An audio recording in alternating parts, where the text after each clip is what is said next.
What happens when two legendary figures walk into what they think is a friendly late-night interview, only to find themselves ambushed by a host with a hidden agenda? What you're about to hear is one of the most explosive confrontations ever, captured on live television, a moment so intense that it ended with both guests storming off the set, leaving millions of viewers stunned and the host scrambling to salvage what was left of his reputation. Before we dive into this incredible story, make sure you subscribe and let me know in the comments what you think really motivated the host's shocking behavior that night. The Late Show's green room buzzed with the usual pre-show energy as William Shatner adjusted his tie and Neil deGrasse Tyson reviewed his notes. The two men, despite their vastly different backgrounds, had developed an unexpected friendship over the years. Shatner, the legendary Captain Kirk, had always been genuinely curious about real space science, while Tyson appreciated the actor's role in inspiring generations to look up at the stars. "You know, Bill," Tyson said, closing his tablet, "I'm looking forward to this. Stephen usually keeps things light and fun." Shatner nodded, his distinctive voice carrying that familiar cadence. "Indeed, Neil. Though I must say, there seemed to be something different in his tone during the pre-interview call. More, shall we say, pointed than usual." Neither man could have predicted what awaited them on that stage. As they were called to their positions, Stephen Colbert emerged from behind his desk with his trademark grin. But there was something unsettling lurking beneath the surface. The studio audience applauded enthusiastically as both guests took their seats, unaware that they were about to witness television history in the making. "Welcome back to The Late Show," Colbert began, his smile never wavering. "I'm here with two fascinating guests tonight. We have the incomparable William Shatner, who boldly went where no man had gone before, and the brilliant Neil deGrasse Tyson, who actually knows where those places are." The audience laughed, and both guests smiled, politely, but then Colbert's tone shifted almost imperceptibly. "Now, I have to ask, and forgive me if this seems blunt, but isn't it interesting how we celebrate fictional space exploration while simultaneously questioning the legitimacy of real scientific achievements?" Tyson raised an eyebrow, caught off guard by the unexpected direction. "I'm not sure I follow, Stephen. Are you suggesting there's some conflict between entertainment and education?" "Oh, I think there's more than conflict," Colbert replied, leaning forward with predatory interest. "I think there's downright deception. Here we have Bill, who made millions pretending to be a space explorer, sitting next to Neil, who makes, millions telling us what to think about space. Isn't that convenient?" The audience shifted uncomfortably, sensing the sudden tension.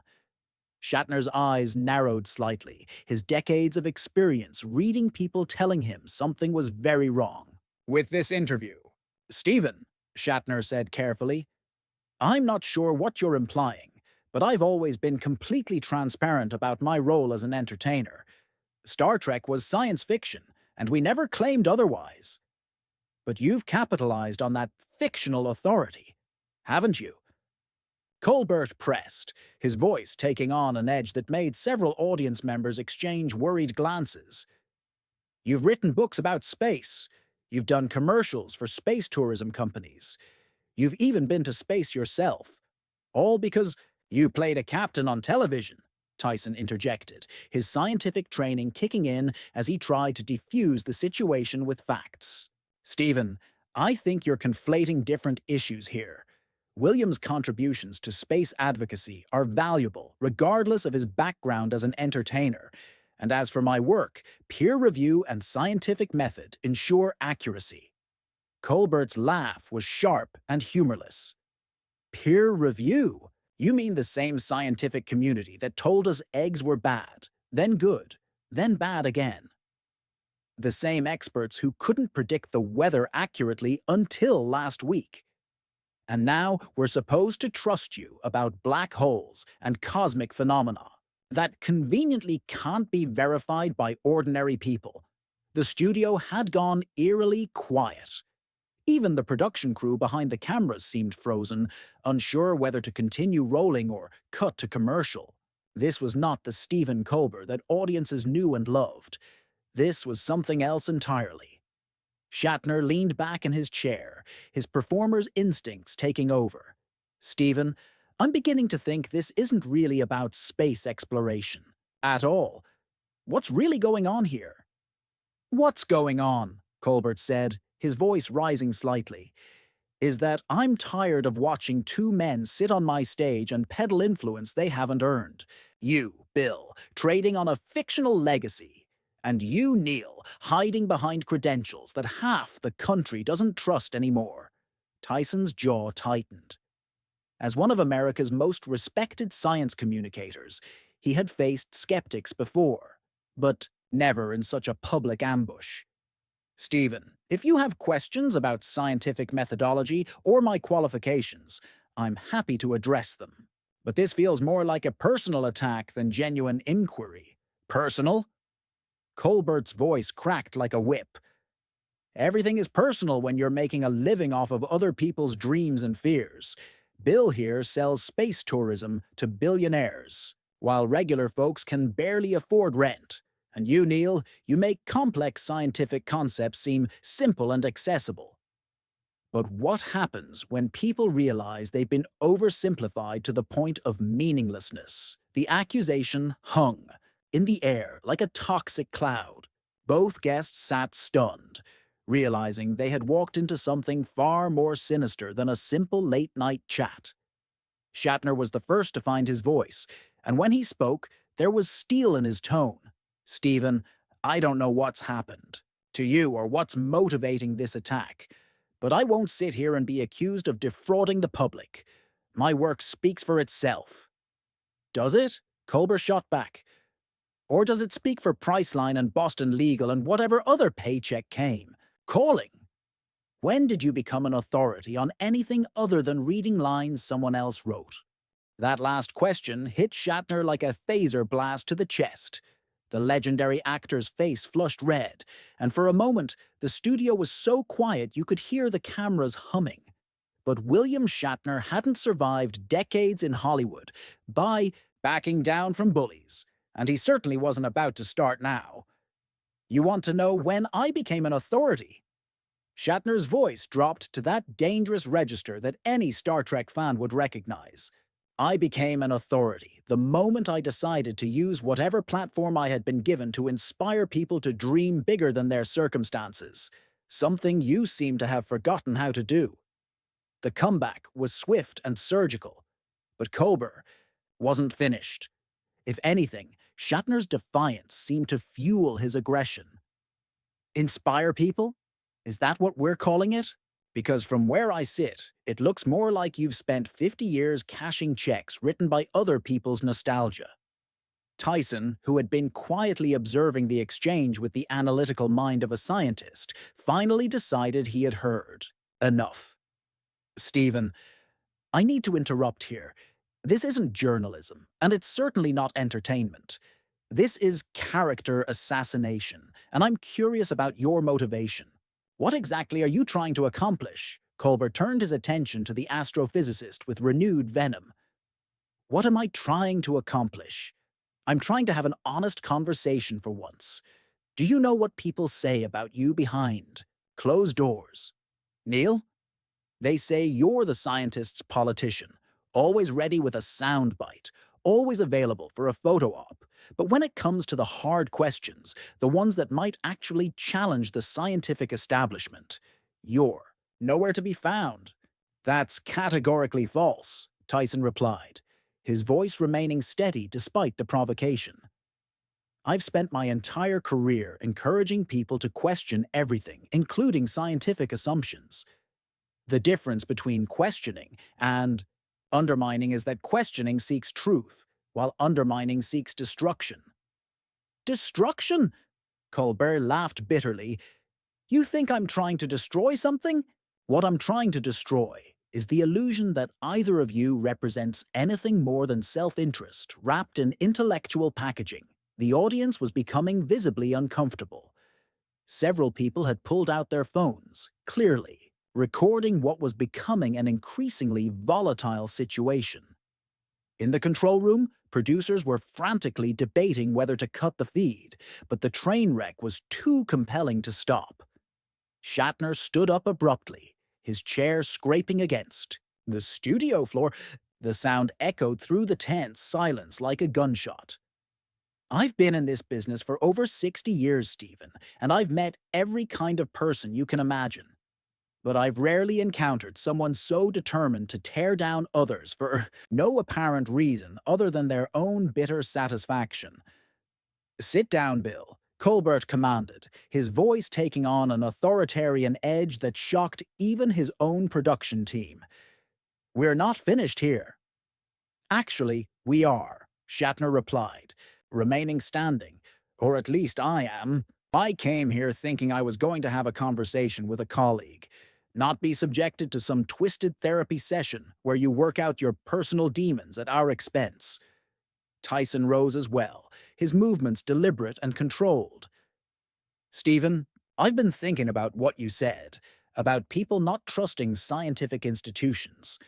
You're right that trust has been eroded, but attacks like this are part of the problem, not the solution. You're using your platform to spread cynicism, rather than promote understanding. Colbert's mask was slipping completely now.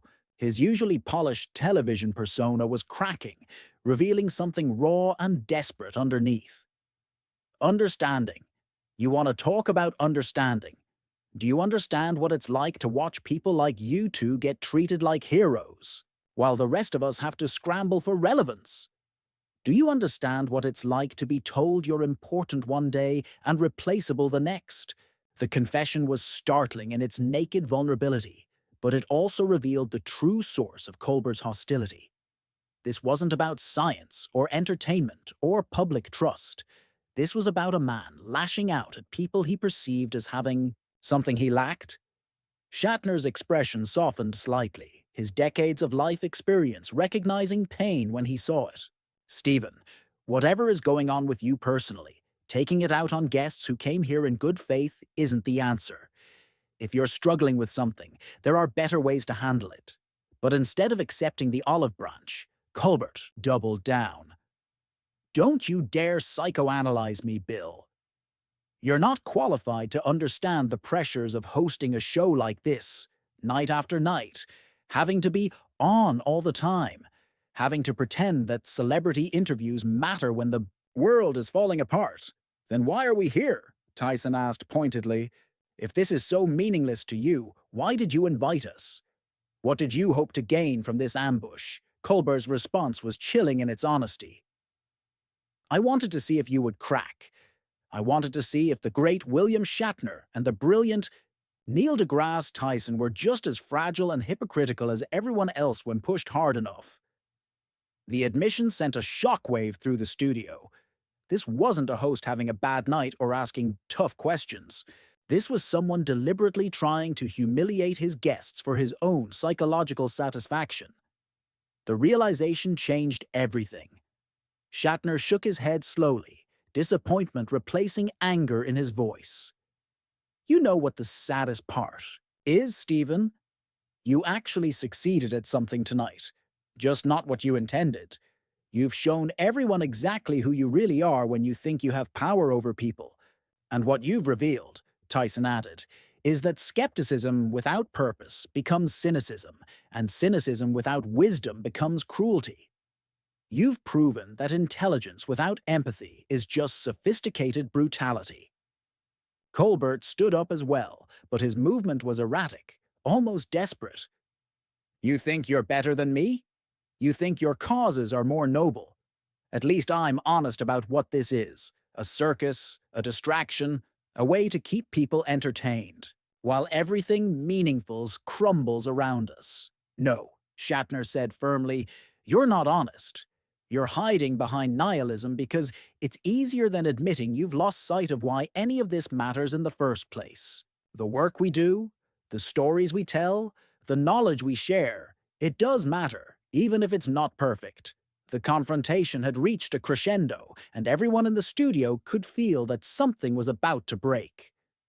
The two guests stood united against their host's inexplicable hostility, while Colbert seemed to be spiraling into something darker and more destructive with each passing moment. The breaking point came when Colbert made his most devastating attack yet. His eyes had taken on a wild gleam, and his voice carried the edge of someone who had abandoned all pretense of professional decorum. "You want to know what really bothers me about both of you," Colbert said, pointing accusingly at his guests. "It's that you've made careers out of selling hope to people who have no reason to hope. Bill, you sell them fantasies about exploring the universe when most of them can't even afford to explore their own countries. And Neil, you fill their heads with wonder about cosmic mysteries while their own lives remain unsolved puzzles of economic desperation and social isolation." Tyson's scientific composure finally cracked. "That is perhaps the most cynical and destructive thing I've ever heard from someone in your position. You're essentially arguing that because some people face hardships, no one should be inspired to reach beyond their immediate circumstances. That's not wisdom, Stephen. That's intellectual vandalism." "Intellectual vandalism?" Colbert's voice rose to nearly a shout. "I'm the one being honest about what we're really doing here. We're entertainers, all of us, peddling distractions to keep people from noticing how meaningless their lives have become. At least I'm willing to admit it." Shatner had heard enough. His famous temper, usually kept in check by decades of professional discipline, finally erupted. "You pathetic, bitter man. Do you have any idea how many letters I've received over the years from people telling me that Star Trek gave them hope during the darkest periods of their lives? How many young people chose careers in science and technology because they were inspired by stories about a better future?" "Stories!" Colbert screamed back. "Exactly! Stories! Fiction! Lies dressed up as inspiration!" "And what about you?" Shatner shot back, his voice now matching Colbert's intensity. "What inspiration have you provided tonight? What hope have you given anyone watching this pathetic display? You've taken your platform, your privilege, your responsibility to millions of viewers, and you've used it to tear down two people who have spent their lives trying to make the world a little bit better." The studio audience was in complete shock. Some people were covering their mouths in disbelief. Others were recording frantically, and a few had actually gotten up to leave. The production crew was frozen, unsure whether they were witnessing the end of a career or the birth of a viral moment. Tyson stepped closer to Colbert, his voice dropping to a dangerous whisper. "Stephen, I've spent my life studying the universe, and one thing I've learned is that destruction is easy. Any fool can tear things apart. Creation, building something meaningful, inspiring people to be better than they are, that takes courage. What you've shown tonight isn't courage, it's cowardice." Colbert's response was to laugh, but it was a hollow, haunting sound that sent chills through everyone present. "Cowardice? You think I'm a coward? I'm the only one here brave enough to tell the truth. You're both frauds, living off the intellectual charity of a society too polite to call you out." That was the final straw. Shatner began walking toward the edge of the stage, his movements deliberate and dignified despite his obvious fury. "I will not stand here and be insulted by someone who has clearly lost touch with basic human decency. Whatever demons you're wrestling with, Stephen, I hope you find a way to make peace with them. Because this," he gestured around the studio, "this isn't making peace with anything." Tyson followed suit, but he paused before leaving to deliver one final observation. "Stephen, you asked me earlier about peer review and scientific method. Well, consider this your peer review. Tonight, you've been tested by the standards of basic professional conduct, intellectual honesty, and human compassion, and you've failed spectacularly on all counts." "Where are you going?" Colbert called after them, his voice cracking with desperation. "We're not finished. You can't just walk away from this conversation." Shatner turned back one last time, And when he spoke, his voice carried the weight of every commanding officer he had ever portrayed and every real leader he had ever admired. Stephen, the conversation ended the moment you decided that destroying your guest was more important than serving your audience. What you've done tonight isn't brave or honest or revolutionary. It's just sad. As both men reached the edge of the stage, Colbert made one final desperate attempt to regain control. You're both hypocrites. You can walk away tonight. But everyone watching knows I'm right. They know you're selling them false hope and intellectual comfort food. Tyson paused at the curtain and looked back with something that might have been pity. Stephen, hope isn't false just because it's difficult to achieve. And knowledge isn't comfort food just because it requires effort to digest. What you've offered tonight is neither hope nor knowledge. It's just noise. The two men disappeared behind the curtain, leaving Colbert alone on his stage with a stunned audience and a production crew that had no idea how to salvage what remained of the show. The host stood there for a moment, looking lost and confused, as if he couldn't quite believe what had just happened. The cameras kept rolling as Colbert attempted to address the audience directly, but his usual charm and wit had completely abandoned him. "Well," he said weakly, "I guess that's what happens when you try to have an honest conversation in America today." But even his attempt at spin fell flat. The audience sat in uncomfortable silence, many of them clearly disturbed by what they had witnessed. This wasn't the Stephen Colbert they had come to know and trust. This was someone else entirely, someone who had used his position of power to launch an unprovoked attack on two respected public figures.